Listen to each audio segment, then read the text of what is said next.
good to go. Okay. Okay, perfect. All right, so welcome everyone to the Parks and Rec Task Force meeting for January 17th of 2024.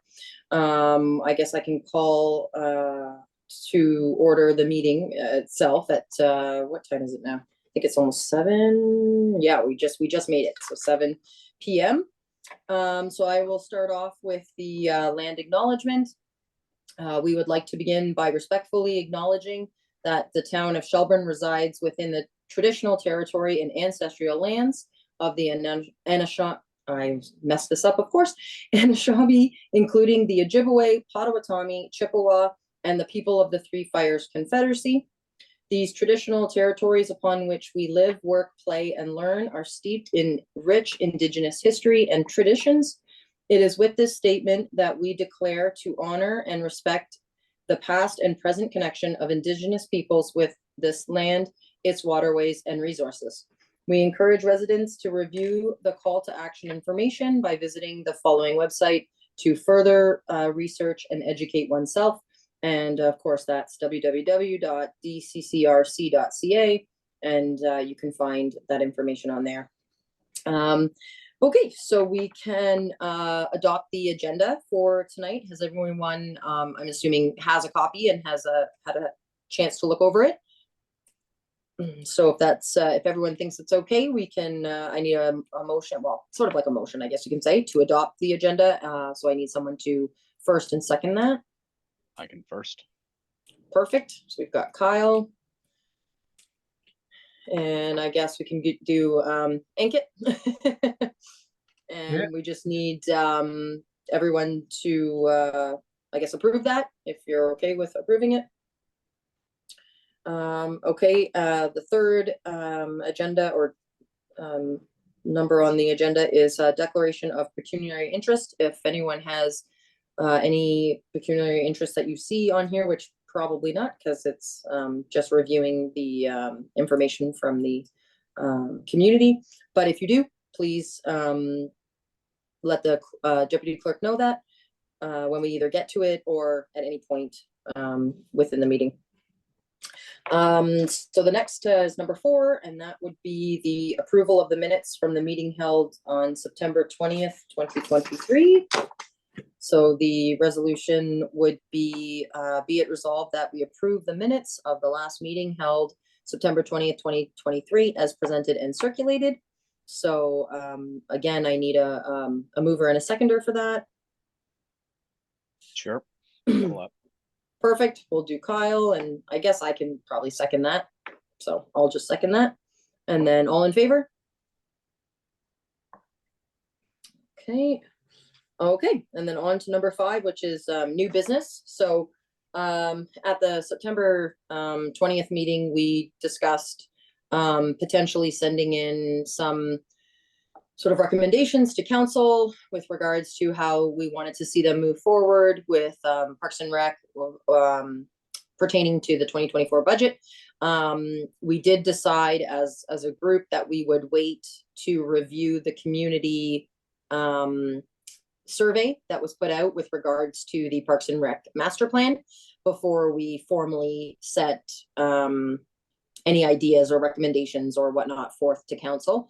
Unfortunately, because we missed the next few consecutive meetings, we didn't get a chance to review the survey, which then meant we didn't really get a chance to make any recommendations to council. So council did decide to follow sort of the recommendations that town staff had put forward, which was pretty much echoing what we had already discussed as well when we were sort of deciding to potentially put some recommendations forward.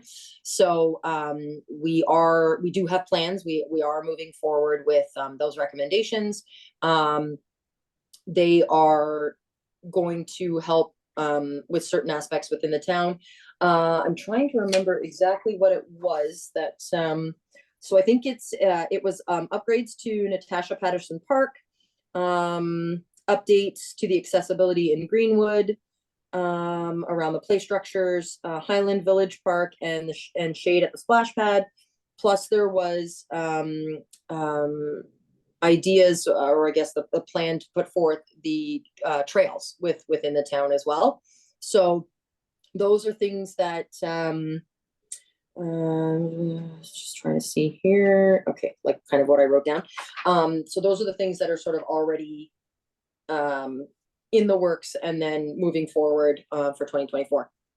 So I guess our plan now would be to review the survey, and then either, I mean, it may take a little bit of time, like not a whole lot of time tonight, but just, I think the most of the time today we'll just sort of be looking over what some of these numbers indicated, and then maybe at the next meeting we can collectively decide, okay, with regards to those numbers, what would we like to recommend to council for 2025 with regards to big impact with reasonable funds, I guess you could say, right? Like things that aren't going to be unattainable. We want to try and stay within, the means to get some stuff done. So, Kyle, I see your hand up. Yeah, I had was just querying about I think we had some conversations around the Simon Court Parkette. Was that not included in the recommendations that went forward? Yeah, there weren't actually any formal recommendations that went forward to council, but I did bring that up as well. Like council knows about it. And they were, town staff as well was engaged when the initial I don't know if it was the initial plan, the Parks and Rec master plan, when that was shared with the public. So before the survey, there were numerous comments on Facebook. So, town staff doesn't necessarily reply to comments and messages on Facebook, with regards to the Q&A groups.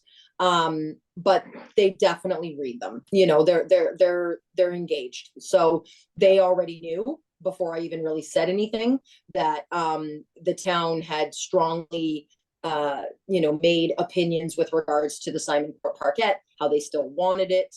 And, that should be something we look at as well for future upgrades.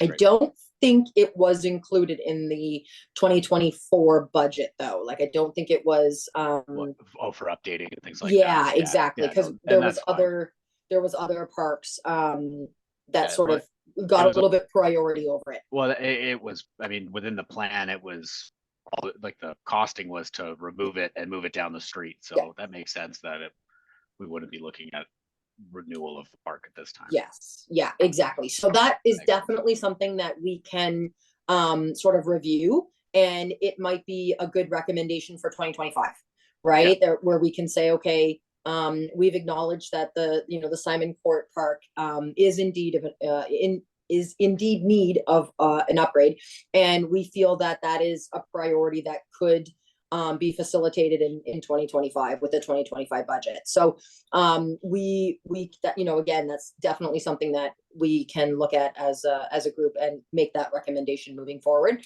We usually start budget talks at around August, so we want to make sure that anything that we're sort of recommending for 2025, we want to try and get that into town staff's hands to provide to council.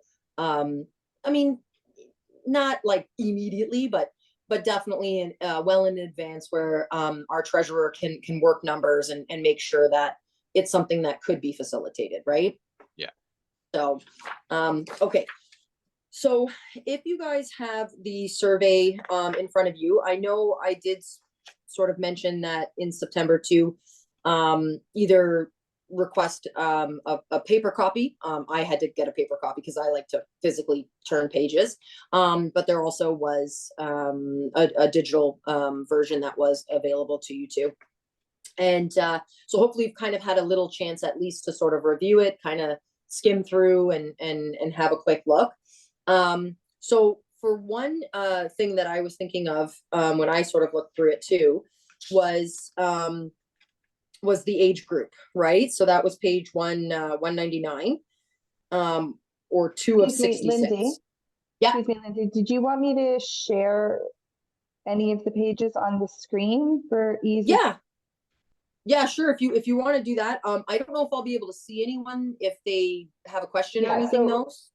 How about I'll not unless there's a particular one. If you get to that point, if there's something you want to focus on that page, just Okay. ask me to pull that page up, and then otherwise I'll Perfect, leave okay. it off so that you can see each other.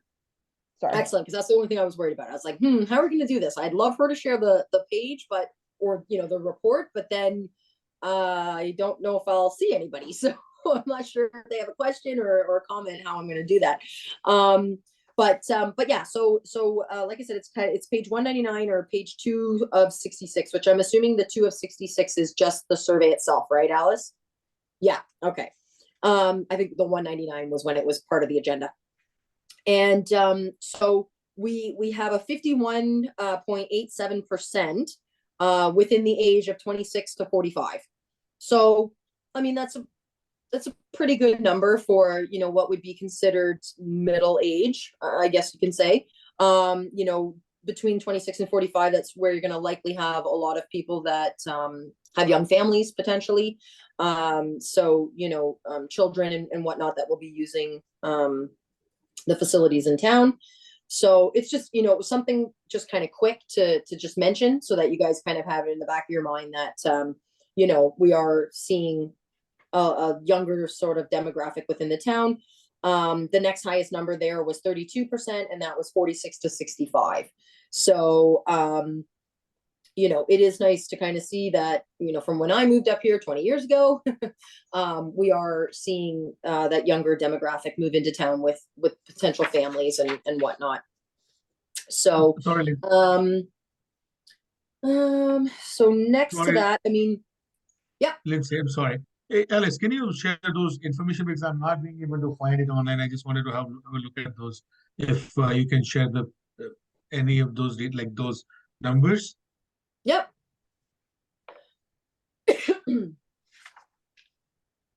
Yeah. So Perfect. it has the graph, the bar graph, and then obviously below that are sort of the specific percentages. So I think we had, I'm trying to remember now. So there was 214 people who answered this question. So I mean, we also have to sort of take that into consideration that, I mean, we have a population here of almost 10,000 people, and this is a very small number of 214 people who actually took the survey. But nevertheless, it's important to acknowledge that 214 people took the time out of their day in order to answer these questions and help us out with knowing, information about what they would like to see in the town. So, it's hard to base decisions on, what I say to be only 214 people, but it's good to at least have some generalized information or generalized knowledge to at least help us. So, but yeah, so you can see kind of those numbers there. It varies again. There's, 0.93% for 12 to 17, 3.74 for 18 to 25. The two that I spoke about already, 5.61 for 66 to 79, and 80 plus is 1.87. And then there was a small margin there of 3% of people who kind of preferred not to answer what age they were, which is fine. So the next page was page, basically 3 of 66, and that's just basically asking, do you live in or work in Shelburne? So the highest response rate for that of 214 people that did reply was a 50% of living in town. So that's kind of nice to see as well that it is people who reside here that were deciding to do the survey and have their input heard. So that was kind of nice to hear. We do have a decent percentage as well at 37% of both live and work here. So that's really helpful for us as well with regards to having those people who do both. They live and they work here. So the next page was page 4, and it was just basically sort of introducing yourself, how many people live in the household. So, most people at 46% was 3 to 4 people. you know, I'd say that's a pretty decent average across the board for most families. So then the page after that was just basically the ages of the people, which, you know, again, very similar to the page that we'd already viewed. And, you know, 61% of people said 36 to 55 years old. So again, within that sort of middle age type group. So this is where we get into sort of which type of facilities or activities do you and your members of your household actually use in Shelburne. So this is definitely an interesting one to review. There were lots of options that were given. And so out of the responses, we see about 73% of people use the parks and open spaces. So that's nice to see and hear. And then we had the next highest number, which was 61.79, and that's trails and pathways. So, you know, that sort of correlates with or you know, piggybacks off of the finishing the trails and connecting links within the town, because they are important. And with this survey, it actually shows that they are utilized. So great option, you know, for council in 2024 to move ahead with making sure that these trails and pathways are completed, that they are accessible, and they connect, you know, the community as much as possible with regards to traveling around town. The next highest number was about 42%, and that was our playgrounds. So again, you know, we're seeing the numbers that we saw previously with the age groups and whatnot. People having, you know, that potential possibility for young families. They are actually, you know, utilizing the playgrounds. So, you know, we had a couple other ones here too that were, I missed this one actually at 47%, which is the library. So, you know, that's nice to see as well. A lot of the other ones kind of fluctuated. Fairly, you know, close in number, 30%, 24%, 21%, you know, for baseball diamonds, the pavilions, the picnic areas, 22% for the outdoor track. So, you know, those kind of, again, you know, related to outdoor, which is nice. I mean, it was nice to see that there's still almost 20% of people who are using the dog park, which is fantastic, because that was a new addition, obviously, within the last couple of years. And then we do have a fairly high number as well at 46% for the outdoor pool and 42% for the arena. So, you know, there's lots of usage going on here. And I think what we can do is sort of take from this what we may need to potentially make as a recommendation for you know, upgrades or some form of added services or whatnot. So, you know, we can use kind of these numbers when we say, okay, you know, 73% of people use parks and open spaces.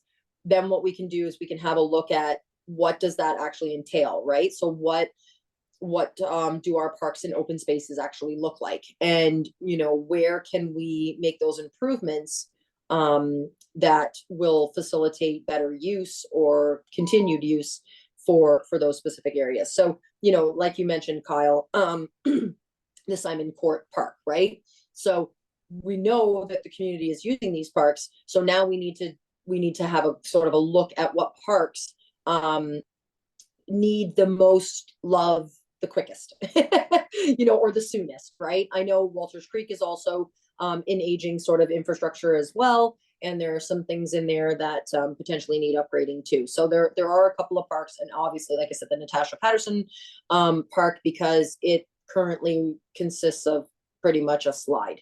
So there are some swings over near the baseball diamonds, and those are pretty old and dated as well. But over near the north, I don't know if that would be considered the north end, that would be the east south-ish end of the park. From what I remember, it's literally just one of those old metal slides. So, you know, fun and nostalgic, but, you know, not practical anymore. Everyone remembers third-degree burns for Yeah. stainless steel Exactly. slides. Exactly, right? Harken back to the good old days of the 90s. Yeah, yeah, I agree. I mean, I want my kids to kind of have that burn as well, but maybe We all not have so to get much, right? All have to get our stripes somehow, right? Yeah, yeah, exactly. Okay, so the next one from there was what is this one here? So please tell us how often you or your members of your household use the facilities. So how frequently people tend to use the facilities we just sort of talked about, the ones that they actually do use. So this is, it's good for us to know this as well, because again, when we are looking at, okay, what parks, maybe need that extra bit of love, if we see a park that's never utilized, right? Like nobody ever uses it, then even though it may need the most amount of work, is it really the park that we should be focusing on because nobody actually uses it, right? So this is good to kind of know as well. And I'm just looking quickly for the percentages. Here we go. So I kind of focused a little bit more when I was looking through it on the daily, because obviously we have weekly, we have monthly, we have twice a year, we have less than a year, we have never. So I mean, maybe we could focus on the daily and the never as just being the extreme of both ends to the options. But I just sort of circled the daily. So like we've got Fiddle Park, for example, at 7%. So not an overly high number, but definitely is showing that people are using it. I mean, all these numbers are fairly low, I guess you could say, when you're looking at, because there's just so many options, it spaces out more. So really at 7%, that was still one of the higher percentages of use. Greenwood Park was 7.32% for daily. The Natasha and Patterson Memorial Park was 8.77, so that's very high. So again, that to me seems like it should be, definitely on our radar for improvements and upgrades. And I believe, like I said, I did mention that there already is some plans for that as well. And our next, or I guess the highest number, or well, that was the highest number. So the next highest number would have been Greenwood Park with regards to outdoor skating. So that was an 8%, which is nice to see, because it just means people are out there, they're using the facilities that we're offering to them, and they're taking advantage of that aspect to get themselves outside, be active, have something that is considered free. Same thing with the tobogganing hills and things of that nature. We really want to see people getting out there and having fun and utilizing what we're offering in town. So that's also something that when we look at what services could we potentially add, we know, okay, so the outdoor rinks are being utilized, so we have one rink for sure. Is there an option or a possibility to add a second rink, somewhere else within the town that allows some people who maybe are a little bit further from Greenwood to have something a little closer to their neighborhood, right? So personally, I love to see other things being brought in, just so that we have multiple options available for people. But at the same time, I mean, there's only so many things we can do in winter, and if we know that the ice rinks are, the outdoor ice rinks are being utilized and they are widely used, then we can feel good about potentially spending some money to create a second one, right? Because we know it's going to be used, and we know the town appreciates that or wants that.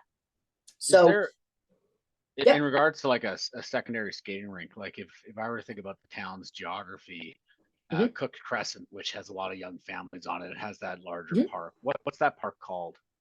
The one by the new Tim's. Oh goodness, I can't remember, but I know what you mean. Yeah, I know exactly the one you're thinking of, because they have a very large field there too. On like the I'm wondering if that's something that we could recommend, of including one there. Like, is that it wouldn't require young families to cross 10 in the winter, things like that. And that's I mean, they have a nice park, but it's pretty far out from everything else. Yeah, exactly, right? So things of that nature. So I think, obviously, when Will is joining us, at maybe the next meeting, that's something we can definitely ask him with regards to the facilities, right? I know at Greenwood right now, there is sort of, there's water available, so that helps with flooding the rink and maintaining the rink. So that could be the only possible thing that For I sure. could see that could be a little bit of like a holdback.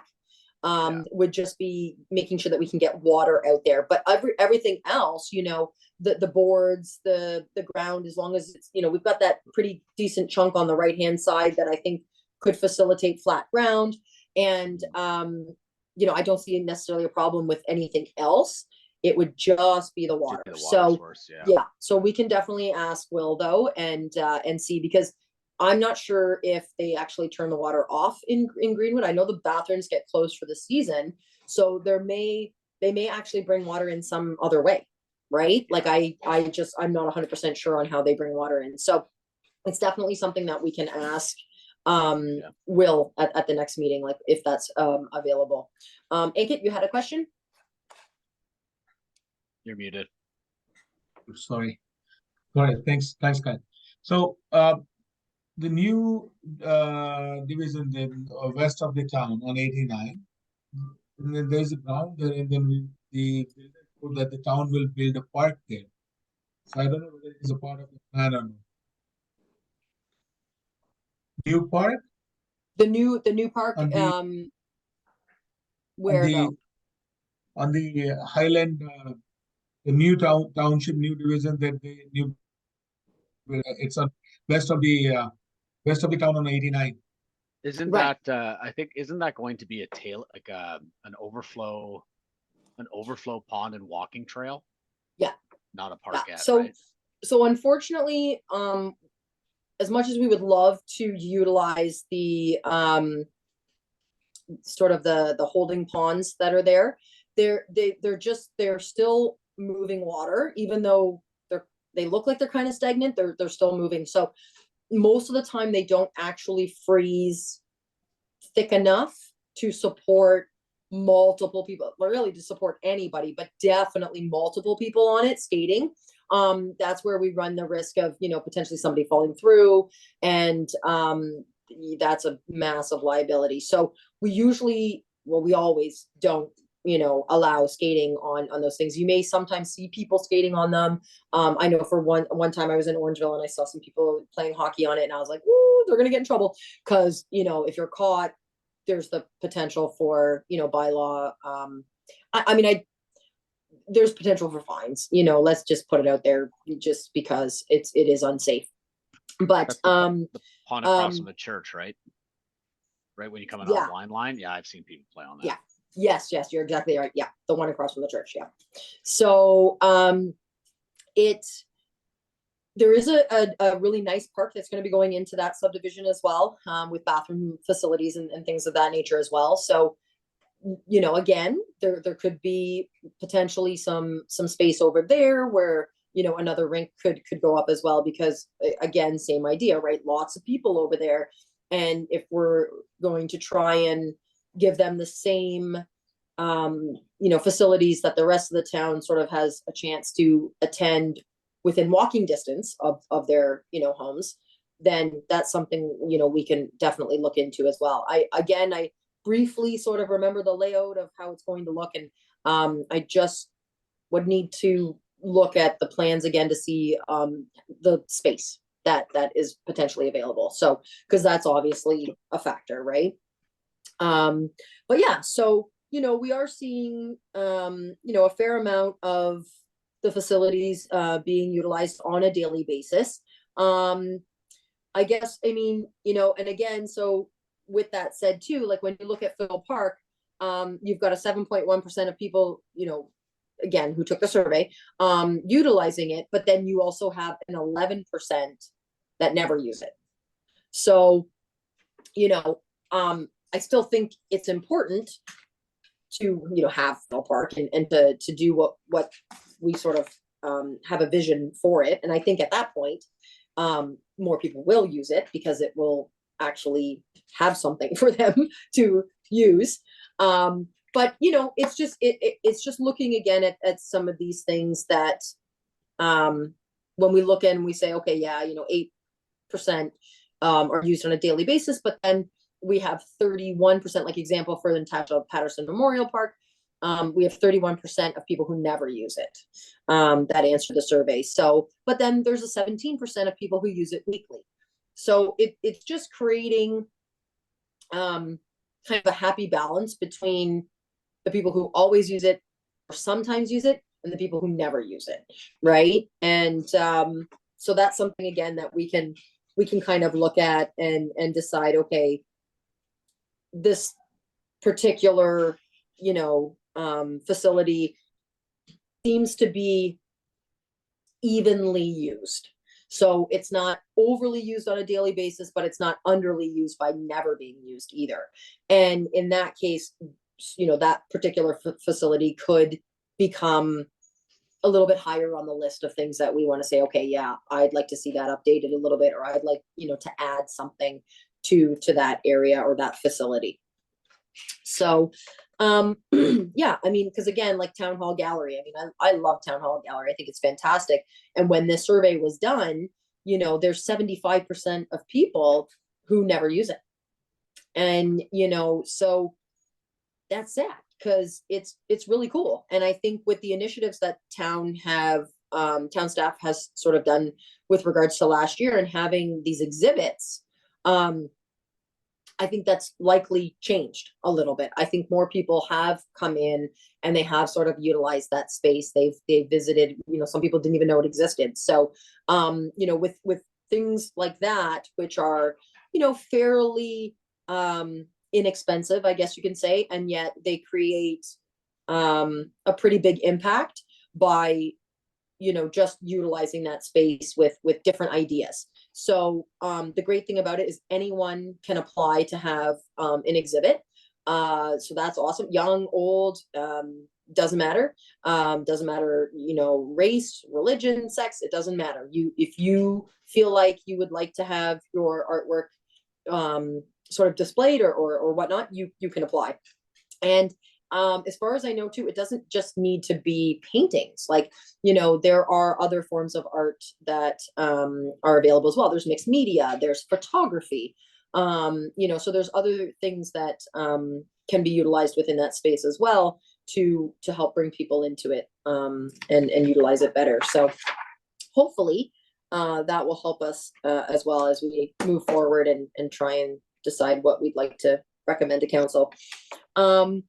So the next one here was kind of the current condition. So just sort of what people were, I guess their perception on the facilities and its current state. So basically it looked like I circled the poor because that can potentially give us an indication as to where we need to start, right? Again, with regards to utilized and overutilized and all that fun stuff too. So the highest percentage was a 30%, if I'm correct. I'm just looking over here. Yeah, so it was a 30%, and that was the Greenwood Park, the BMX track. So we had 30% of people who took the survey that said it was in very, well, not very poor, but just poor condition. So with that said, you know, that could be something that we make a recommendation to council with. Now, regarding the master plan, it's scheduled within that master plan to actually be removed altogether. So, you know, that might not be something we need to really focus on, because if we agree with that direction with regards to the master plan itself, then it's already scheduled to be removed. So, you know, something of that nature, we don't have to focus too much on. The next highest number was 29% for poor, and that was for the cricket pitch. So, you know, obviously we understand that it's a temporary measure. You know, so it's not going to be perfect, unfortunately, until we can get that permanent pitch in play, which during the master plan presentation, it is suggested now to go more over into the backside of Greenwood Park.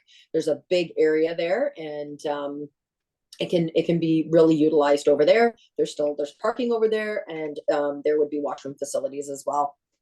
So you know, so that's something, obviously, as a committee, we can sort of make recommendations as well to council if we'd like to see you know, something happen a little bit quicker with regards to the cricket pitch, or you know, whatnot. So yep, Kyle? Is the cricket pitch a mixed use field? Like, can it be used for soccer as well? It's hard to say. I mean, we've asked that, and we're just, I don't know if it came back where it can be utilized like it is right now, which is at KTH Park, right? So there's multi-use there, but I think it's best to be its own thing. Like, I don't think it's, yeah.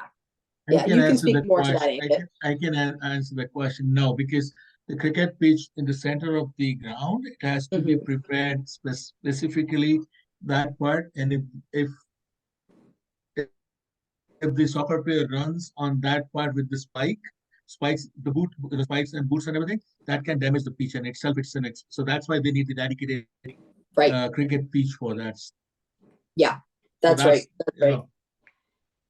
Yeah, so you know, I think even within the master plan itself, I believe it's designated a space specifically for the cricket pitch. I don't think it's mixed multi-use. I'd have to double check that though, just because I've had so much information in my brain that I could be making a mistake there. But yeah, I think it can be mixed with. I think it can be mixed with the baseball diamond, because baseball is in the corner and being played on the corner, whereas cricket is being played from the center, so it can mix with that. But again, it's because of those fencing, it can be a safety issue there when people, when the fielder runs and everything. So, but it can be. I will say a lot of people playing cricket in US, and a lot of international games are being played in US on baseball diamonds. Right. Right. And that's currently what it is now, right? Like, so it works, you know, for the time being. You know, there are some aspects with regards to it that we know as council, we know as town staff that, you know, we've been trying to make better, right? So we do understand with grass cutting and things of that nature that, you know, there are specifics that need to be done. And it really wouldn't make sense where they sort of have recommended that it be for there to be a baseball diamond there anyways, because it really is only around the soccer fields. So I'm pretty sure I'm correct with saying it would be its own entity over there. And it isn't in place of the Brigands field, correct? Yeah, like it's sort of behind where that is. So there's still mounds there, correct? Yeah. I don't think so it that would needs be to be flattened out. Yeah, I'm not sure if it's removing the mounds 100%. I think it's sort of before those, because those are they're like a sound barrier. They're a naturalized I can't remember the word. So it's by where that Tanley Street parking is. They're moving that cricket field to the like east side of that parking lot. Yeah. So it's kind of and then Brigands would be okay, great. Yeah. So it sounded like we were there. Yeah, like as far as if I'm remembering correctly, that it remains, but there's that space just kind of behind those soccer fields there that is sort of not being utilized right now and could be. Yeah. So it just it's gonna take a little bit of time to prep the area and make it as such, but that's sort of the plan. So the next thing is a 20%, which was the baseball diamonds, and specifically the KTH baseball diamond. So, and I mean, we know again that it's not perfect over there. So, but you know, 20% of people say it's poor for the quality. You know, there could be some upgrades done with regards to bleachers and things of that nature over there too. The soccer field at Greenwood Park didn't have anyone reply that it was poor, but we've heard through, you know, talking with the soccer club and through, you know, individualized people that, you know, there are concerns with regards to Thunderfield for sure. So yeah, Kyle, you know about that maybe? Yes, I'm a board member with Shelburne Soccer, and we're actually in the midst of preparing a presentation Perfect. to submit to this committee. So we're hopeful that we'll be bringing, our thoughts and recommendations and our projections just about our growth as a club, as a soccer club in Shelburne, and how we've been experiencing growth. So we just had a meeting on Monday actually. So we're hopeful to make it for the March meeting potentially, I believe. Perfect. That's likely what our timeline is, and Awesome. Awesome. we Yeah. have- Because see, again, if we only go off these numbers, we would say the soccer fields are fine, right? yeah, But that's why this is sort of a guideline or an assisted Yeah. statistical data information, because again, it shows nobody said it's poor, but I've spoken with many soccer execs and players and things of that nature, and they say otherwise. So we have to collect our data from multiple sources. Absolutely, and we understand that. Yeah. This is devoid of, like, this report is often devoid of the lived experience, right? Yeah, definitely. And I mean, we're also dealing with, we have 110 response, and I know that, I hear the cricket from my house, like I know it's utilized, yet Yep. on this survey, there's literally never, like, Yep. no one on this that responded to this Yep. survey has utilized the cricket pitch. Exactly. I think it was 75%, 79% that said never. And Right? nobody So else, you're and nobody exactly else responded, right? Yeah, you're So- exactly right. So yeah. So with that too. In fact, those who played cricket did not do the survey. Yeah, that Well, would have that's been it, very right? helpful. Yeah, Those who You played guys, cricket should have done you the guys want survey. your new pitch. Get on the survey, man. Yeah. Get out to that club. I used to play there before. The last year I did not play there. And when I saw the result, I was like, come on, guys, you're 150 people. I hear the in your- music Yes. going. They can organize a show. They can organize responding to a. Right? That would have been extremely helpful to have 150 more people to reply to this, right? 50 people, and then the family members. There could have been more service to it, right? If they wanted, they can. I told them, like, I'm a part of the committee. They kept me, kids, what's update? I was like, I can't help you if you can't help yourself.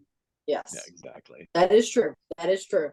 It's hard to make a I am- recommendation I to am the not committee when something our that survey makes says a no one decision, uses right? it. Yeah, you're exactly right. You're exactly right. So, so the next number was sort of again around a 20% for poor, and that was Walters Creek. So I had just mentioned that a few minutes ago. And then the skateboard park at 15%. Again, as sort of poor condition. And that's where it's tricky, because I've heard sort of both with speaking with people in town. I personally still think it's important to have. There are some people who are like, oh, it's just as good as the BMX park, but I really do see, every time I'm down there, I see a lot of kids that still utilize that particular area. Yes, I do say that the BMX park is very much underutilized. The BMX park can't be utilized. It's completely overgrown now. Like it's just covered in thistles. Yeah. Right. Yeah. I agree with that too.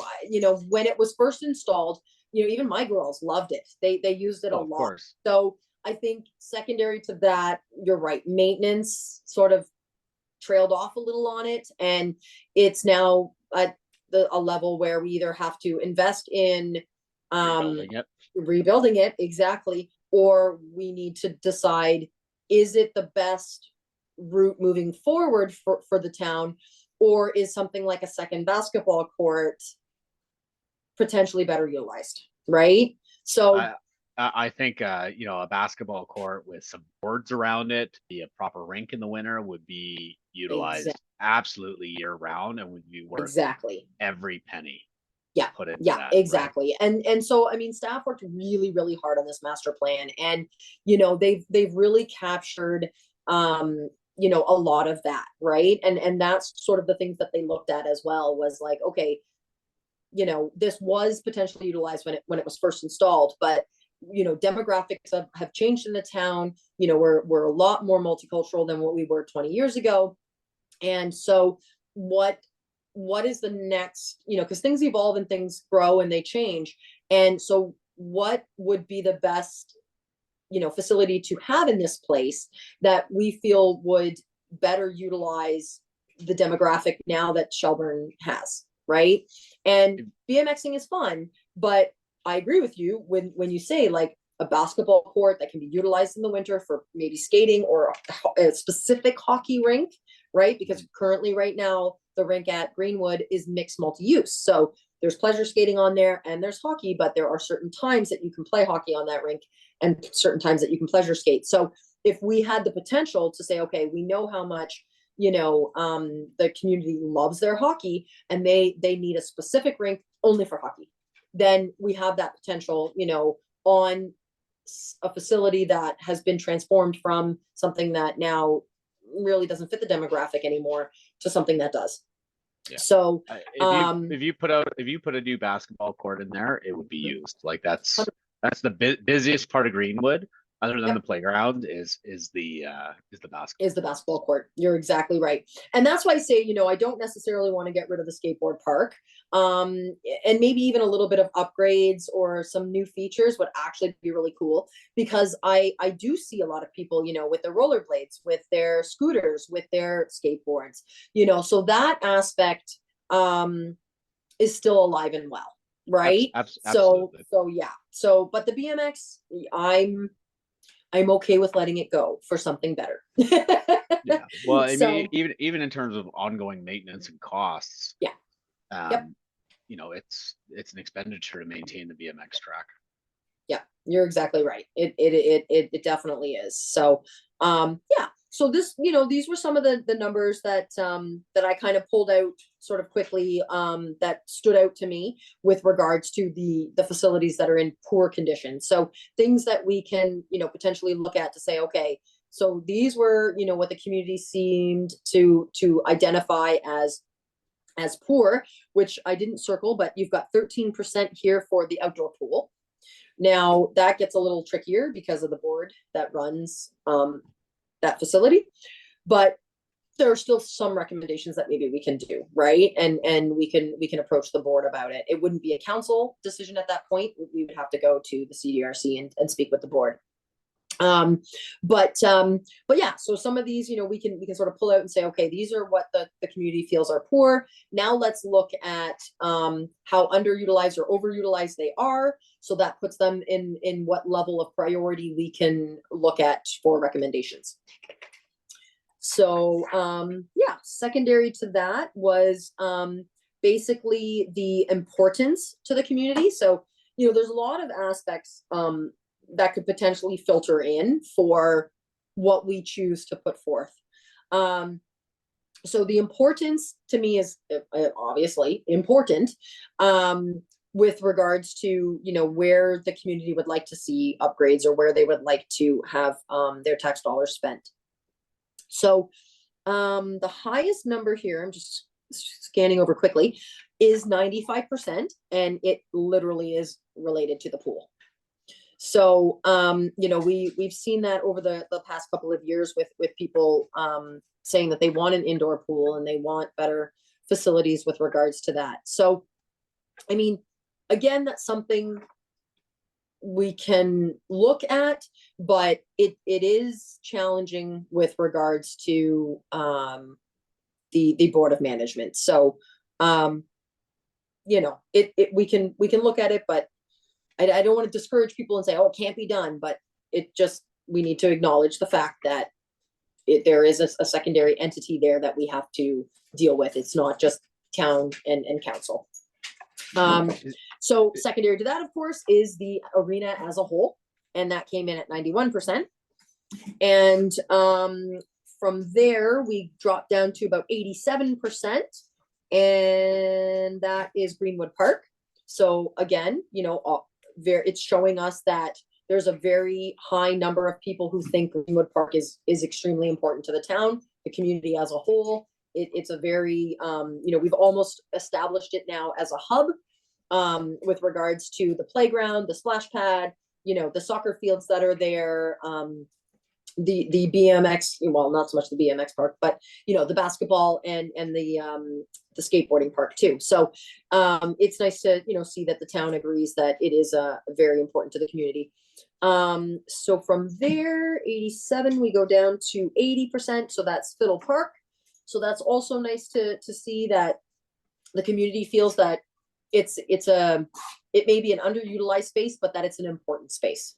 So, we do within the Fiddle Park master plan, there's sort of a separate plan with regards to Parks and Recreation that's specifically Fiddle Park.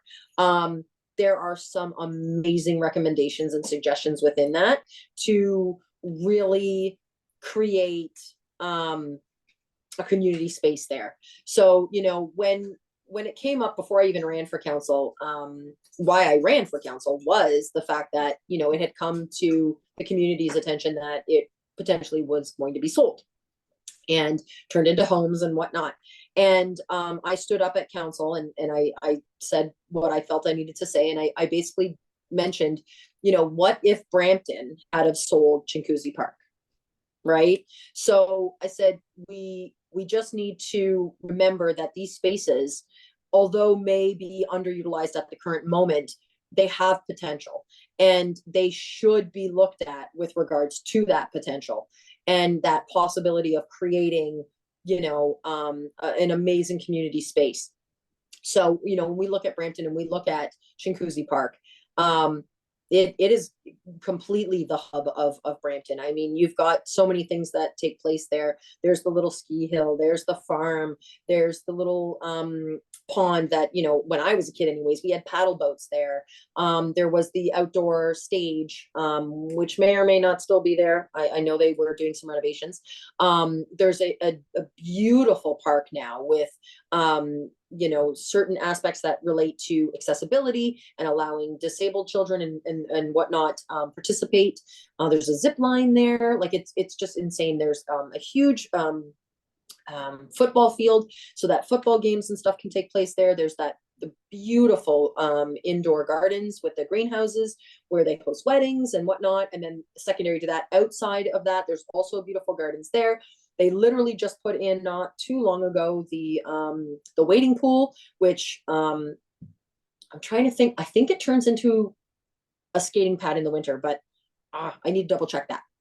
So, there's multiple things going on within that footprint, right? They host fireworks there on Canada Day, like just tons of stuff. And so that's kind of what I had said to council that, we could have that here too. So, I was super excited to see the Fiddle Park master plan that came out because it literally showcases just that.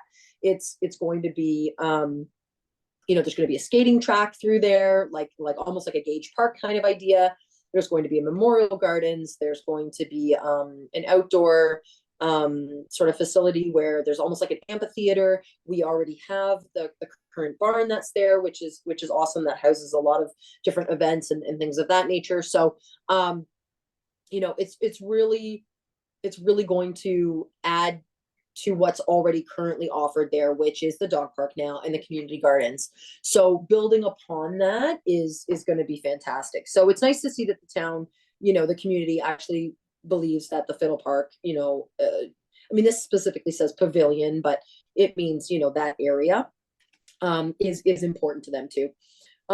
So down from there, same thing, you've got the Natasha Patterson Memorial Park at 78%. You've got Greenwood Park, again with the outdoor skating. So see, this is where I sort of travel back to saying, okay, we've already seen it now 3 or 4 times, that outdoor skating seems to be popular, right? Like we've seen it utilized. We've seen it being said that it, could use maybe a little bit help. And now we've seen it as is listed as one of the top important things or facilities in the town. So that is definitely something we can look at for recommendations moving forward. From there, we're Highland Park, and then we go into more things like just the multi-purpose rooms at the CDRC and Grace Tippling Hall, which is fantastic. There is an option, sort of a plan for the revitalization of that. It's just sort of a little bit on, not really on hold, but there is some things with regards to that need to take place, but there is plans for the revitalization of that as well. The library, for example, at 86%. Now again, it's a little tricky with the library because there's also a board of management at the library. So there are some things that we could potentially bring forward if we thought, we'd like to see something like this happen at the library. We could definitely bring it forward to Rose Doughton. She is the I don't know if it's considered the CAO or the CEO of the library. I'm not sure, but she's the one to talk to there anyways. And then from there, if it needed to be something that would go to the board, then she would take it to the board and it would be voted on and whatnot. So, it doesn't mean we can't do something. It just, again, acknowledging the fact that there is a secondary entity there as well. It's not just a council town related decision. So, yeah, so for the most part, those are sort of our highest numbers here that I can kind of see. So if anyone else has anything they want to say regarding those, that area, please just let me know. So the next one was just sort of when it comes to meeting your overall needs of the people who live in your household, how would you rate the parks that are available? And so this one's just kind of short. And it basically says, for the most part, and this is where I do actually agree. And it's an area that we can look into, again, with regards to recommendations. So we've got 30% of responders saying that it's very poor for teenagers, right? Ages 13 to 17. So we definitely acknowledge that, we have things that are potentially for the young, but we tend to lack a little with regards to park and recreation in Shelburne with that teenager area, right? We have tons of parks and we have baseball and basketball and we have, the skateboarding and the soccer and all that sort of stuff. And those things too can be for the teenagers, but there's nothing that is potentially specifically, geared to them. So even when you look at a park, our parks right now, I would say the closest one that could be utilized by teenagers would be Greenwood, because all the other ones are they're geared for a lot younger audience, right? So, with regards to that, if we say, okay, we'd like to see Greenwood maybe support a little bit more of the 13, 14-year-olds, right? And so then how do we do that? Well, maybe we have to add, an activity to the park that would interest them. So like a zip line, for example, right? Or some kind of a rock climbing wall or a rope climbing apparatus, right? Something that would maybe even replicate a little bit more of like American Ninja Warrior, right? Something that could entice them to do outdoor activities that would almost, equal a little bit of like an outdoor exercise type of thing, but be geared just a little bit older than, a 7-year-old or an 8-year-old, right? So something like that could be really cool, right? I mean, American Ninja Warriors is huge and everybody loves it. So, if you had a couple of things that were within the liability aspect, but could still gear to a little bit of an older audience, then we might see that number go down a little, right? And some of the parks being utilized a little bit more by teens. So the next number from that was, which actually is a little bit higher, would be people with disabilities or special needs. So again, looking at that, how can we facilitate better usage of our parks or recreational space for people with disabilities or special needs? So with regards to Greenwood Park, for example, we do have the swings, the accessibility swings. There's 2, I believe. I know one, I think, was damaged, but I think we're back up to 2 again. What the community sometimes doesn't understand is how expensive those are. So it is very important for the community to respect that aspect as well with regards to usage, so that hopefully they don't get damaged and then we don't have to spend money replacing something that's already there when we could be using that money to bring in something new. So, but yeah, so, you know, just looking at what can we add to a park that would help facilitate, you know, disabled or special needs children. For example, even with the swings, there are those disc swings. They're like they almost look like a trampoline, but not really, but they're a swing. So those are very helpful for children who don't like to sit on those little tiny strips or don't want their legs, you know, confined in the baby swings, right? So just things like that that we can look at that would you know, help utilize the parks a little bit better for those types of needs. With the update, like the budget that's set aside for updating Greenwood to be AODA compliant, does that include more connecting trails? Like, does the path actually go to the accessible swings from the bathroom? That's true. That's Or true. they're set back, aren't they?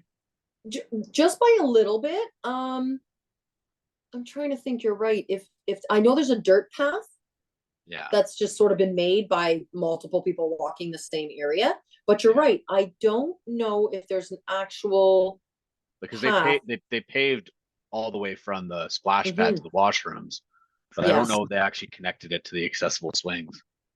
That's a good question. That's a really good question because I don't know if it was connected or not. So I'm just gonna write that down. Check to see if path to washrooms. I think another one to be explored is like prior to the replacement of the equipment at Greenwood, can a path be made to the swing sets?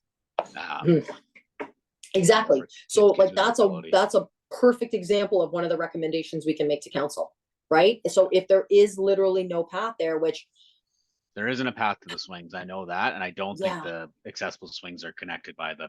I'm They're not I'm paid. They're not completely connected by the paved path. yeah, yeah. I mean, it was recent. Like I was over there, but then I think you're right. I know they moved it. They like connected more, but I don't think it went that far over. So yeah, so that's something for one I got to check into, and then for two, if it's not, boom, there's a recommendation for us right away for 2025. Right, is to make sure that we have some kind of, you know, Connecting path to connectability to that. each of the features. Like I would say Yep. both the swing sets, right? Yep, definitely. Even just for kids, like for moms with kids in strollers, Yeah. to get Yep. them back there. Yep, I completely agree with you. So yeah, that's an excellent suggestion. So yeah, so the next one there was when it comes to meeting the overall needs of people in your household, how would you rate the recreation programs and the facilities? So I just had two that kind of popped up. So basically related to age. So again, you know, pretty much same thing. We've got 37% and 35% respectively to say teens 13 to 17 and adults 18 to 64. So, you know, when we're thinking of, you know, again, recommendations and whatnot to council, those are the two areas that the town feels we are lacking in currently with regards to, you know, just the overall needs of that age group within the household. So just, you know, again, quickly something to sort of keep in the back of our minds when we're thinking about it. So the next one was kind of like just when it comes to meeting the overall needs of people who live in your household, how would you rate the arts and culture programs? So we've got, again, kind of three numbers, but they're exactly the same, right? So they're saying it's very poor that, you know, for the arts and culture programs for teens, adults, and people with disabilities or special needs. So, you know, I'm not going to go into that too much, just again, you know, same sort of demographic, age demographic that we're seeing over the multiple questions. Can I ask a question? Does Streams Community Hub receive funding from the town of Shelburne? Not generally. There is an opportunity for them to apply for the grant funding program. So this year they did not apply, and so there was nothing given to them, but we did give them some money last year. I'm just wondering if does that get included within our arts and culture? Because that's like a lot of that the programming that comes out of there is arts based, right? Yes, yes, most definitely. And I think maybe what people might be sort of getting at is that, I guess, towards funding that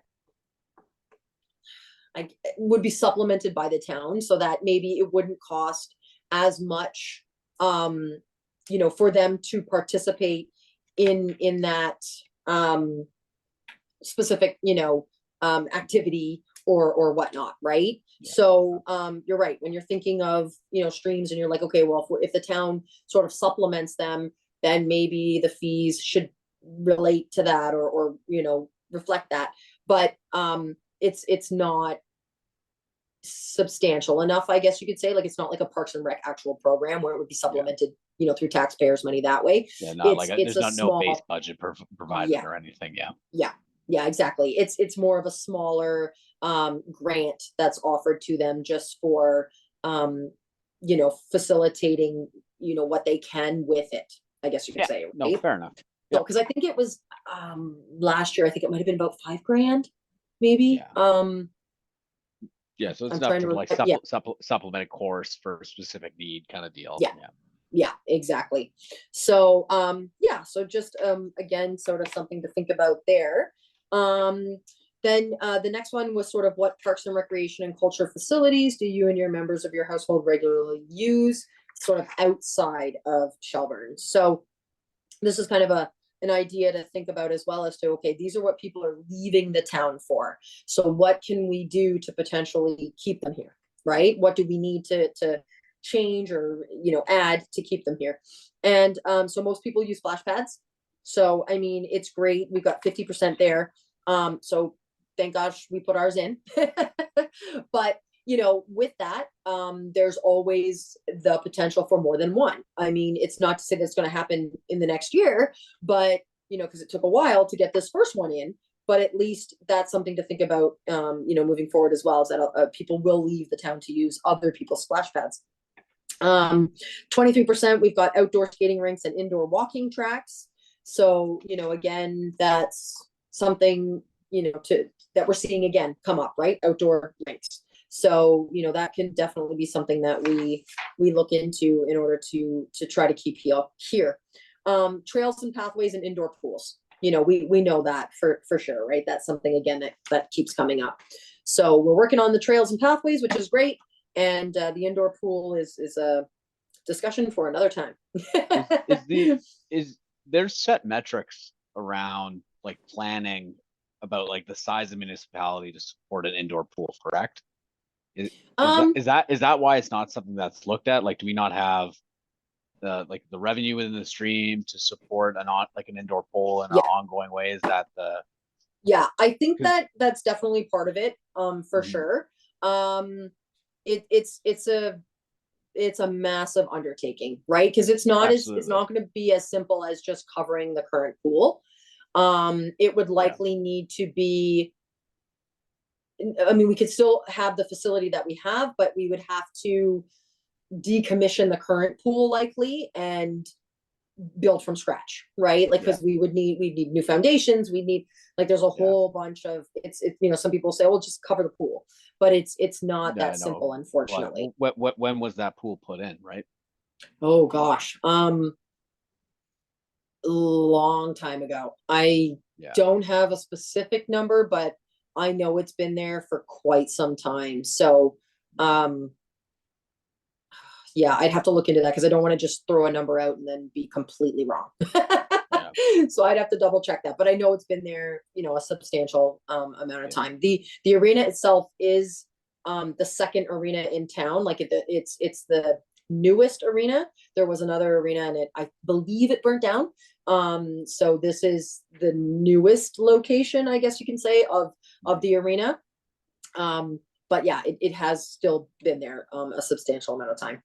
So so the next one was just sort of why do you and your members of your household use parks? And the responses, like, use outside of Shelburne. So the desired facilities activities are not available in Shelburne, and that was an 80%. So again, it's just obviously something to keep in mind, that people are using these facilities because they're not readily available here. Okay, so the next one was, what types of activities do you and your members of your household participate in when visiting parks? So most people are saying we've got actually pretty equal number here at about 55%. And that would be attending events, walking their dog, and the playgrounds. So, again, fairly, average type usage for the parks.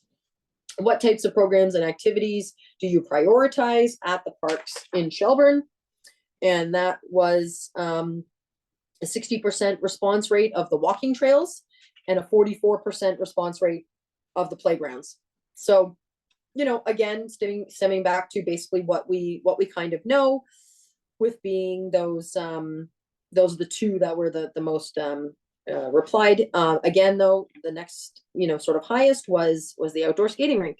So we're seeing those numbers again come through. The splash pad, the all-season trails, the multi-use sports facilities, and the outdoor performance amphitheater. So those were in your 30% ranges, and the highest being the 60 at the walking trails. What types of facilities do you prioritize? Things that you support or visit, do you prioritize in the park?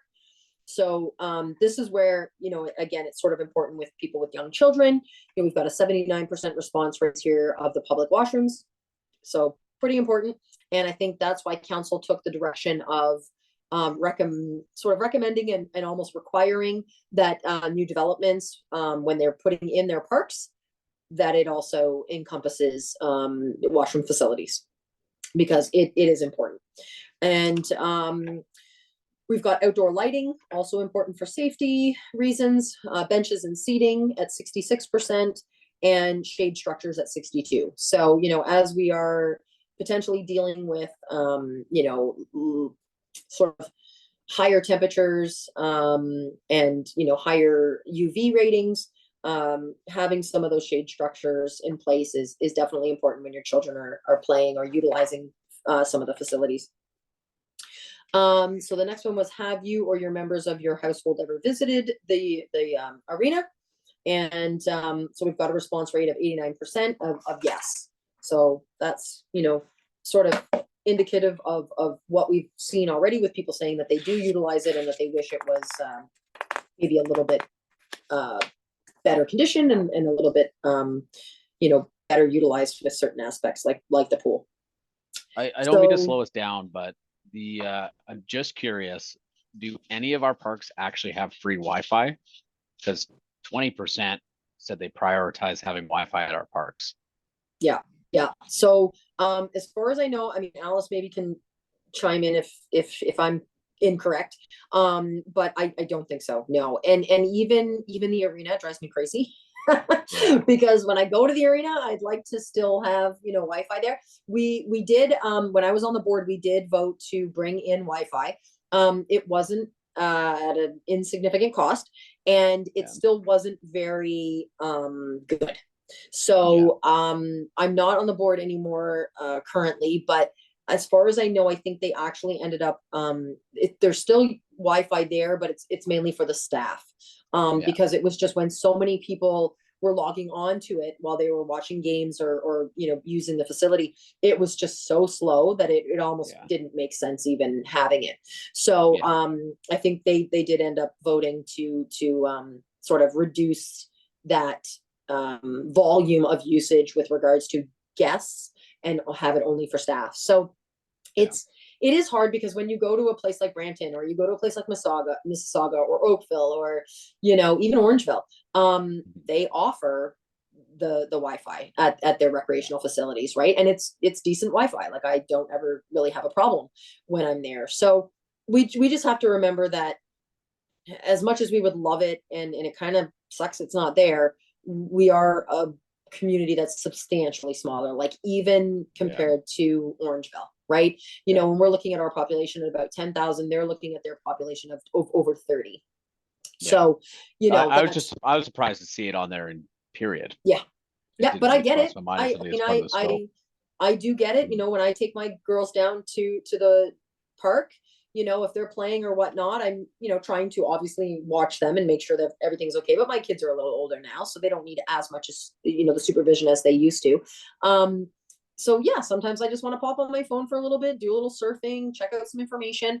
And yeah, currently I have to use my own data for that, right? So I get why people would want it, you know. I just not sure how we would do it, right? Like I mean, obviously there would be a cost involved, but also just the facilities of providing it, how that would work. So that's something we would have to look into. The other question here was just, why haven't you visited the arena if you haven't? And you know, there was a 38% response rate of the facilities and the programs are unsatisfactory. So, you know, again, with regards to having a Parks and Rec, you know, actual department, people are just saying it's not there. So they just don't go because there's just nothing available for them to actually make them want to visit. Some people at a 53% just said they just have no desire to visit. So, you know, that's understandable. I mean, if you don't have kids in sports and whatnot, then I guess you don't really want to go there. But if we had a better Parks and Rec program where they were offering certain things, like other things, card night, or, I mean, at one point there was table tennis, pickleball, you know, then maybe more people would be like, yeah, I have actually a desire to go to the arena because there's things that are being offered there that interest me. So the next one from there was, what programs and facilities do you and your members of your household use at the arena? So again, just sort of, you know, overwhelming response at over 50% is the outdoor pool and the skating. And then secondary to that is events. And that's understandable too, because a lot of events tend to be held there. You know, we've done Easter egg hunts there. We've done Santa Claus, you know, shopping with Santa there. There's been other multiple vendor events there. So, you know, things like that do take place there. So that does make sense. After that, we're thinking about the programs and facilities offered at the center. So offered at the arena. We've got the people, you know, asking them to be rated on a scale from 1 to 5, with 5 being the highest. And so I think that's just sort of what they offer, like the programming. So we've got 19% of respondents at a number 5, which is the highest for the outdoor pool. Then we've got swimming programs at 31. We've got ice skating at 28. We've got summer camp at 30. And we've got ice skating programs at 26. So, you know, it almost seems like it's just one half of the arena. You know, like it's again just the skating being utilized, and then in the summer we've got some swimming and the camps. So, you know, there is hopefully going to be some potential there for utilizing the facility as a whole instead of just, you know, seeming to be this and this, right? So basically, how satisfied are you with the facilities? And we've got 50% of people saying that they are somewhat satisfied. So, I mean, really I'm not sure if this report, like this survey, has been sent to the board at the CDRC, but we probably should send it to them if it hasn't been, because there's some decent questions here that pertain specifically to them. And, you know, it'd be nice for them to acknowledge the fact that this is what the community is saying, right, about the facility that's here. And they have some power, if not most power, to change that. So, yeah, overall, how satisfied are you with the programs that are offered? And we've got, again, a 41% rate saying that they are somewhat satisfied. So, you know, improvement definitely could be there as well. When looking at recreation programs, which settings do you generally prefer? And so we've got a 65% that say indoor. So most people do prefer an indoor setting. A little trickier when the town is small, but I understand why. When looking for recreation programs, what structure do you generally prefer? And 53% of people prefer a drop-in or a pay-per-use, as opposed to, and really the numbers weren't that far off, because the other number is 46%, and that was just registration or prepay. So yeah, it's almost fairly even at that point. What types of programs or facilities would you like to see provided in Shelburne? So we've got a 73% response rate of the indoor pool, right? And then secondary from that are some more adult programs, which would be nice at 43%, or facilities regarding to that. 41% is an indoor walking track, which, I mean, obviously it makes sense. There is a slight indoor walking track which goes through Dufferin Oaks and down into the Mel Lloyd Center, but I'm not sure how public that is. I know the residents that currently reside in Dufferin Oaks can utilize it with regards to certain floors that can actually use it. I mean, obviously there's floors there that are dementia related and they obviously cannot. So I don't know if I can just walk in there and be like, hey, I want to use the somewhat of the walking track. I'm not sure if that's facilitated or not to me as a general public. So yeah, 38%, we're looking at about, again, same thing, children's programs and youth programs, and, a gymnasium, for example, with, martial arts and gymnastics and things of that nature. So how important are the arts and culture services to you? We've got Lindsay? somewhat, yep. Sorry to interrupt, but Ankit needs to leave the meeting, unfortunately, so we are going to lose quorum Okay, when he leaves. So if there's something that, if he's got another minute or so that you want to wrap up for the whole committee to hear, because Yep. unfortunately we will lose quorum at that point. okay, no problem. So yeah, I apologize for that, yep, no but worries. I have to pick my wife from the work and I can't risk my married life.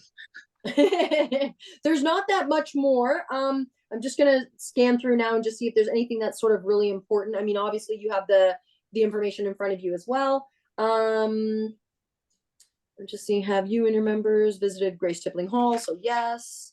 And so the next few just talk about the Grace Tippling Hall, which again, we know is somewhat underutilized, but it does have a decent ranking here where people do see that it's important. We've got C again, as I mentioned earlier, 71% of people that say they've never visited the town hall gallery. So, again, suggestions or recommendations moving forward to maybe continue with the current plans that are in place with regards to the different galleries that are happening with individualized artists in the town. We are seeing, again, with the desire to visit, there's just no desire to visit. So, we somehow just need to sort of change that with other things happening and events and whatnot. The services, people say it's about a 3, which is average for the most part. Is there anything that prevents you and your family from participating in recreation? So again, with that, it's kind of important. So it says, is there anything that prevents you from participating in recreation activities? And we've got a 51% of the respondents saying that there's a lack of programs. So it does, again, stem back to, it's not that they're not necessarily wanting to participate, it's that they're feeling there's nothing to participate in. So, and then the secondary to that area was inconvenient programming scheduling. So sometimes that can be a little bit tricky too. Yeah. So other than that, I mean, we do have some top priorities for Parks and Recreation and culture, and what are the best ways the town can share information. That's pretty simple, I think. Website, online, and whatnot. So this one might be sort of important because it's saying what people think should be invested in. So 43% said new recreation facilities, right? So within Shelburne, indoor pool, racquetball courts, etc. 32% said more park space, and 26% said investment in new infrastructure in existing parks. So again, just as we mentioned, right, updating those could pertain to different demographics, older children with, features that engage them to instead just sitting at the park and, maybe not doing things super helpful, that this could engage them to do other things, and participate in, physical activity. So those were the top three that, were listed on here. Secondary to that would be investing in more programs, and services at the recreation, facility, with regards that would be designed for seniors or persons with special disabilities, such as, fitness, yoga, again, like I said, card night, that sort of thing. So that would probably be one of the sort of important questions there too, with moving forward on, what the town feels like, we need to do to facilitate better usage of our parks, and what they wouldn't mind us spending their money on. So I think that's pretty much it. For the most part, we've kind of gone through the whole thing. So now it's just to sort of sit back a little bit. Each one of you, if you can take maybe a little bit more time to sort of go through this again. And then for the next meeting, if you want to pull out some things that you would like to either talk about or, make recommendations for, right? Like if moving on to 2025's budget, if you feel strongly that, you specifically would like to say to council, I want you to invest in, another rink, another outdoor rink or something like that, because we have seen through these questions that specific, facility come up numerous times, and both in positive and somewhat a little negative when they say it's, the condition may be poor. But we've seen it that it's utilized, and we've seen that it's a priority. So we know that the community would be accepting of updating our current facilities and adding more. So, if there's something that you've seen that, kind of interests you to be like, okay, yes, this is what I'd like to pull out. And, we can speak about it a little bit more, and then maybe make that recommendation to council. Okay. Okay. Thanks, Lindsay. I just have to log off now, right? Yep. Okay. No Thank you. problem. I'm gonna actually just adjourn the meeting anyways right now. And we will can reconvene next month, I guess. So I don't know, Alice, do I need a mover and a seconder for that to adjourn the meeting? Yes. So if I can have a mover and a seconder for that, just before Ankit falls off. So we've got Kyle and Shaquille, and all in favor? Yes. Thank you so much, everyone. I know I talked a whole bunch tonight, so hopefully I won't have to talk too much next time. Okay, thank you. No problem. All right. Thanks again, and everyone have a good night and stay warm. See you in a month. Bye-bye. All right. Bye now.